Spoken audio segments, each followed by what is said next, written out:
তো hey guys, welcome to my channel. তো একটা নতুন ভিডিও নিয়ে চলে আসলাম। তো দেখতে পাচ্ছ অনেক ভোর ভোর, এখানে বুঝতেই পারছো মিনিমাম 4:30 নাগাদ কিন্তু আমরা বেরিয়ে পড়েছি। এই যে দেখো, বাড়ির সবাই মিলে যাচ্ছি কোথায় বলো তো। এখন বলবো না, পুরো ভিডিওটা দেখতে থাকো, তাহলে তোমরা নিজেরাই জেনে যাবে যে আমরা কোথায় যাচ্ছি। আর এই যে এখানে মামুনি, বাবা, আমার হাজবেন্ড সবাই মিলে, পরিবারের সবাই মিলে আমরা যাচ্ছি একটা বিশেষ গুরুত্বপূর্ণ কাজ করতে।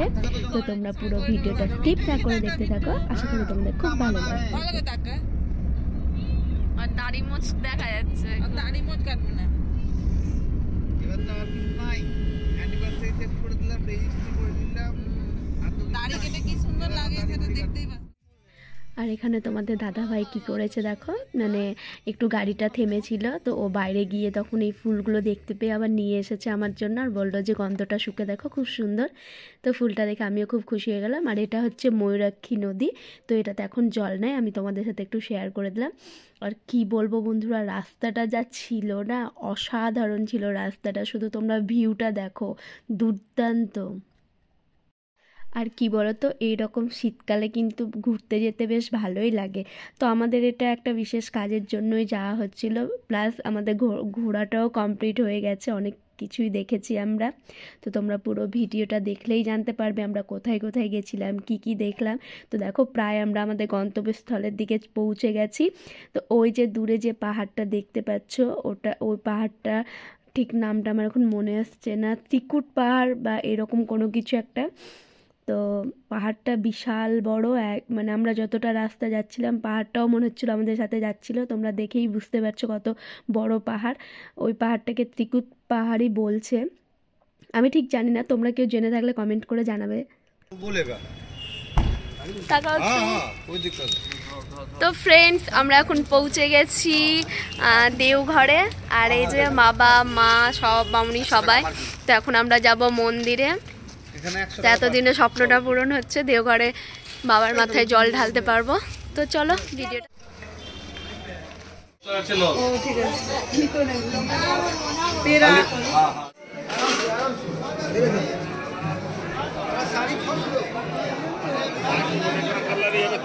आदमी के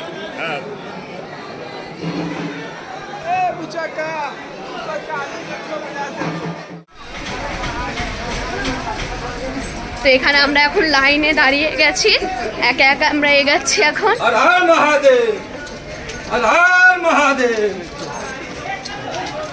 আর এখানে আমার বর্মশাবে যাচ্ছে, তো দেখতে পাচ্ছ এখানে লাইন দিতে এখন অনেকটা এগিয়ে গেছি, হাঁপিয়ে গেছি।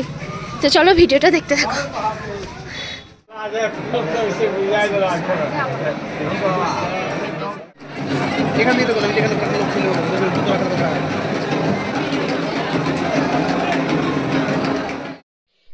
বিশাল লাইন ছিল বন্ধুরা, কি বলবো, এত ভিড়। মানে আমরা হয়তো ভাবছি সোমবারের দিন ভিড় হয় বা কিছু, কিন্তু আমরা রবিবার গিয়েছিলাম, সেদিনও খুব ভিড়, অনেক বড় লাইনের মধ্যে পড়ে গেছিলাম। আর সকাল থেকে যেহেতু না খেয়েছিলাম, সবার অবস্থা খুব খারাপ। এখন প্রায় মিনিমাম 11টা বাজতে চলেছিল, তাও কিন্তু আমরা লাইনেই ছিলাম। আমাদের পুজো দিতে দিতে কিন্তু 1:30 বেজে গেছিলো। আর দেখো, আমি লাইনে দাঁড়িয়ে কিন্তু পুরো দেওঘরের বাবার মন্দিরটা তোমাদের সাথে শেয়ার করছি। দেখো কত সুন্দর লাগছে না। আমি তো এবার প্রথম আসলাম, তো আমার তো খুব ভালো লেগেছে। তোমরা কে কে দেওঘরে এসেছো কমেন্ট করে জানাবে। আমাদের ভালোভাবে পুজো দেওয়া সম্পূর্ণ হয়ে গেছে বন্ধুরা।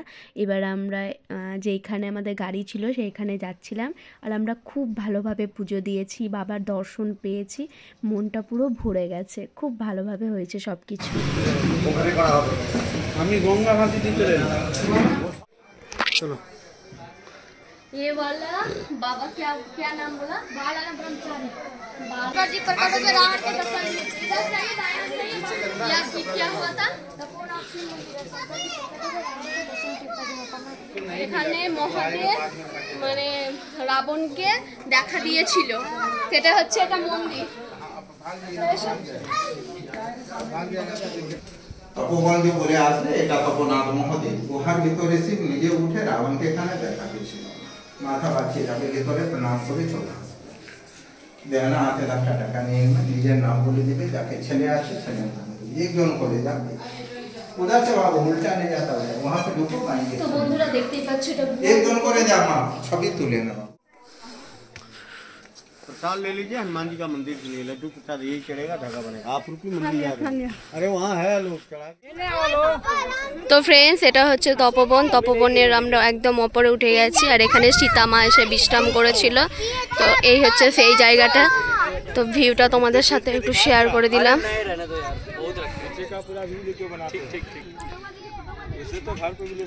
ভিডিওটা এত দূর পর্যন্তই ছিল তো পুরো ভিডিওটা কেমন লাগলো কমেন্ট করে জানাবে ভালো লাগলে লাইক করে দেবে আর যারা এখনও আমার চ্যানেলটা সাবস্ক্রাইব করোনি বন্ধুরা তোমরা আমার চ্যানেলটা সাবস্ক্রাইব করে দিয়ে আমার পাশে থেকো তো চলো টাটা।